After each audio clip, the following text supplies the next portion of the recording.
ఒకడేమో కృష్ణా నీళ్లను కేంద్రానికి తాకట్టు పెట్టిండు, ఇంకొక జాతీయ పార్టీ ఏమో మనకు ఆ కృష్ణా నది మీద మనం గడుతున్న పాలమూరు రంగారెడ్డి ఎత్తిపోతల పథకానికి జాతీయ హోదా ఇవ్వకుండా దగా చేసిన పార్టీ మరొక పార్టీ బీజేపీ. అందుకే నేను అనేది, ఈ రోజుకైనా ఏ రోజుకైనా పెద్దలు చెప్తారు, ఎట్టి పనికైనా మట్టి పనికైనా మనోడే ఉండాలి. ఈ గులాబీ జెండా ఉంటేనే తెలంగాణ ప్రయోజనాలు గల్లీ నుంచి ఢిల్లీ దాకా తెలంగాణ ప్రయోజనాలు కాపాడేది ఈ గులాబీ జెండా ఒక్కటే.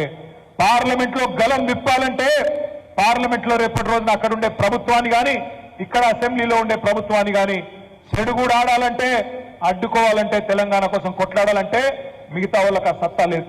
కేవలం మన గులాబీ దండుకే ఉన్నది, గులాబీ సైన్యానికే ఉన్నది. కాబట్టి పార్లమెంట్ ఎన్నికల్లో మళ్ళొక్కసారి ఎక్కడ కోల్పోయిన దాన్ని అక్కడి నుంచే స్టార్ట్ చేసుకుందాం. ఈ రోజు అచ్చంపేటలో బాలరాజు గారు కొద్దిపాటి తేడాతో ఓడిపోవచ్చు.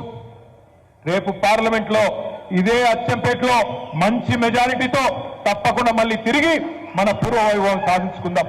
ఒక్క మాట నేను చెప్తా ఉన్నా, మీ అందరికీ ఒకటే ఒక విజ్ఞప్తి. మొదటి 14 ఏళ్లు కేసీఆర్ గారి నాయకత్వంలో, మీ అందరి నాయకత్వంలో ఉద్యమం చేసుకున్నాం. తర్వాత 10 ఏళ్లు నిర్విరామంగా అభివృద్ధి సంక్షేమ కార్యక్రమాలు చేసుకున్నాం. 24 ఏళ్లు కారు జోరుగా ఉరికింది 100 కిలోమీటర్ల స్పీడ్తోని. మరి 24 ఏళ్లు ఉరికితే కొంత సర్వీసింగ్ అవసరం పడదా? సర్వీసింగ్ అవసరం పడుతుంది కదా. అందుకే 1 నెల 2 నెలలు కారు సర్వీసింగ్ పోయింది.